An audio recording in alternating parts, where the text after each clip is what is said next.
তখন হিসাব করছি। এরপরে আলোচনা তো আমার নাই। আজকে আলোচনা হইল আমাদের যিনি গুরুর ভূমিকায় আছেন তিনার। আমি শুধু কিছু জায়গা নির্ধারণ করে দিব, যে জায়গাগুলোর মধ্যে থেকে অনেক কিছু আপনি আমি সবাই পাওয়ার চেষ্টা করব। আমরা যখন গুরু শিষ্য পালা করি, গুরু শিষ্য পালা হইল আমাদের অভিনয় ক্ষেত্র। যিনি আজকে গুরুর ভূমিকায় আমার সাথে গান করবেন, তিনারও একজন গুরু আছেন, এবং আমি যিনার সাথে গান করব আমারও প্রকৃত একজন গুরু আছে।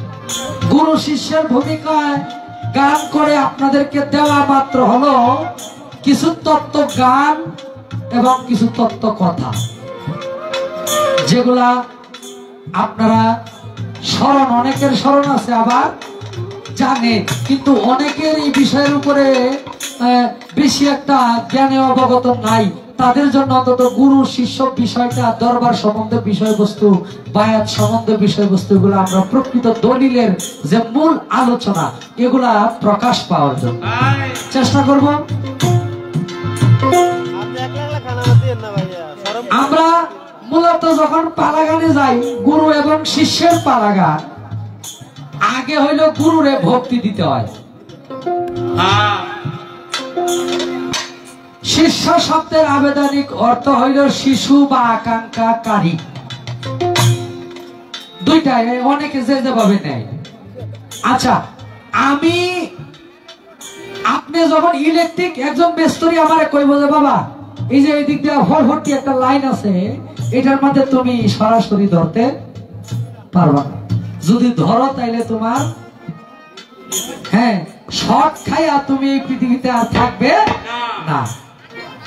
তাহলে যিনি জানে তিনি তো আমারে জানাইলো, আর যদি না জানি ভুল করে একটা কিছু করলে তো এই দুনিয়াতে একবার করলে তো আর বাঁচার কোনো আশা নাই।